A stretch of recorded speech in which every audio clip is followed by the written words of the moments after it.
Good afternoon, families, and welcome. Today, we will discuss the IEP process. A free and appropriate public education, FAPE, is guaranteed to all students through the Individuals of Disabilities Education Act, IDEA.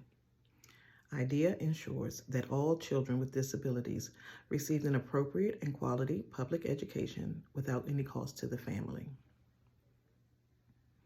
Qualifying students either receive an individualized educational program, otherwise known as an IEP, or a 504 plan.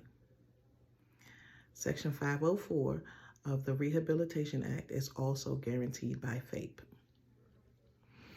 Services and supports beyond education may include occupational therapy, speech and language therapy, additional classes or special devices. The special needs of the student are determined by the school's IEP team and the student's parents or guardians. If it is determined that the needs of the student cannot be provided at the public school, then the Department of Education will pay for private or other schooling for the child. Federal and state law ensures that students must be placed in a least restrictive environment, which is a classroom where their needs can be met with or without supports, where they can also still receive an equal and fair education. You as the parent are the advocate for your child. If you feel that your student has special needs and is in need of support, you can write a letter to the school to request a referral. The letter must be written and it must be handed into the local school.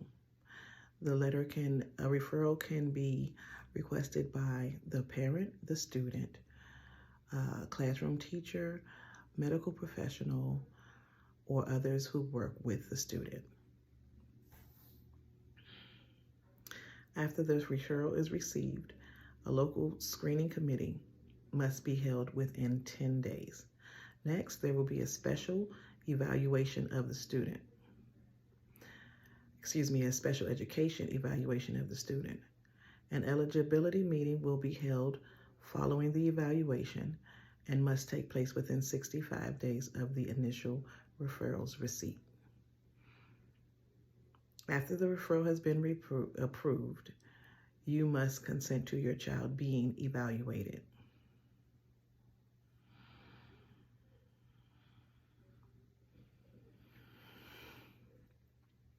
Apologies. After the referral has been submitted, you must consent to your child being evaluated. In most schools, the evaluation is called the Comprehensive Educational Evaluation. Now, keep in mind that all schools handle their evaluation process different, but there are some parts that are universal. Okay, so the team talks about the reasons for the request or referral. They decide what tests the student needs. Then they come up with a plan that outlines the recommended testing. That may include psychoeducational testing that involves two types of testings.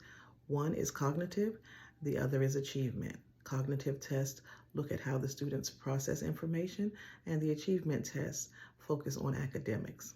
How the student does with related skills based on age or grade.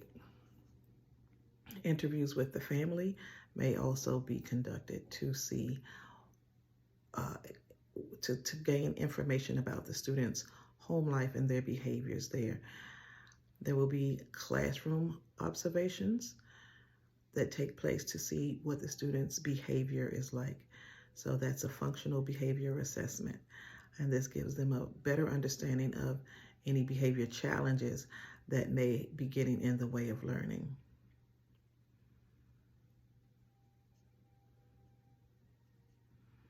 There will also be a psychological evaluation that takes a closer look at the student's emotions, behavior, and social skills.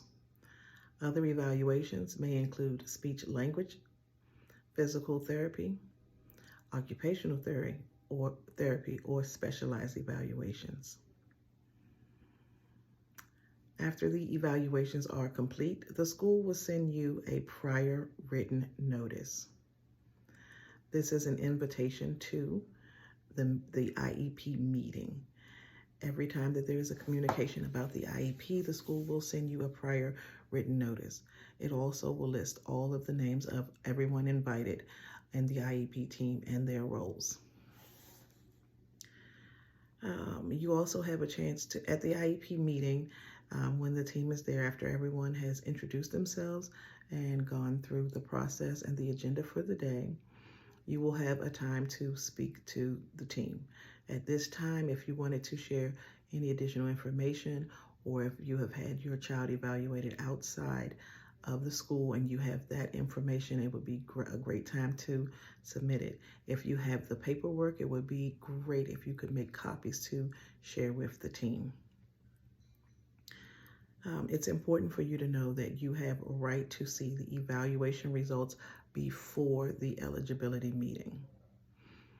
The determination of eligibility is made based on two components.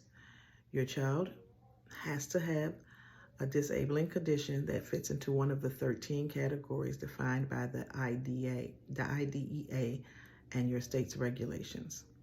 Those disabilities include autism spectrum disorder, deaf and blindness, deafness, developmental delay, emotional disturbance, hearing impairment, intellectual disability, multiple disabilities, orthopedic impairment, other health impairments, specific learning disability, speech and language impairment, visual impairment, and traumatic brain injury.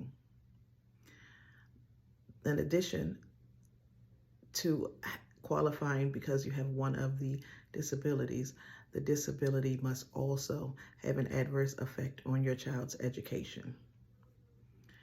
If your child is determined to be eligible, the next steps will be to create an IEP plan. The IEP plan will state the goals, the supports, and interventions that your student will have through the school year. They are specified and created just for your child's needs based on the data that they received when they did the evaluations. The IEP components consist of conditions, behavior, criteria, mastery and retention, method of measurement, and time frame. Throughout this process, there should be communication between the school and the parents. If you have questions at any time, you should be able to call up to the school or reach out to the educator and have your questions answered. It's most important that the communication is open between the school and the parents in order to best support the student in the IEP process. The information at school and the information at home should be known on both parts. Any supports that are in place at school and anything that can help the student at home should be shared with the parents, and vice versa. Any findings or anything that you've learned about your student at home, you should share with the school so that they can support your student. If you have any additional questions about the IEP process, please feel free to reach out and we can have further conversations. Thank you so much for joining. Have a great night.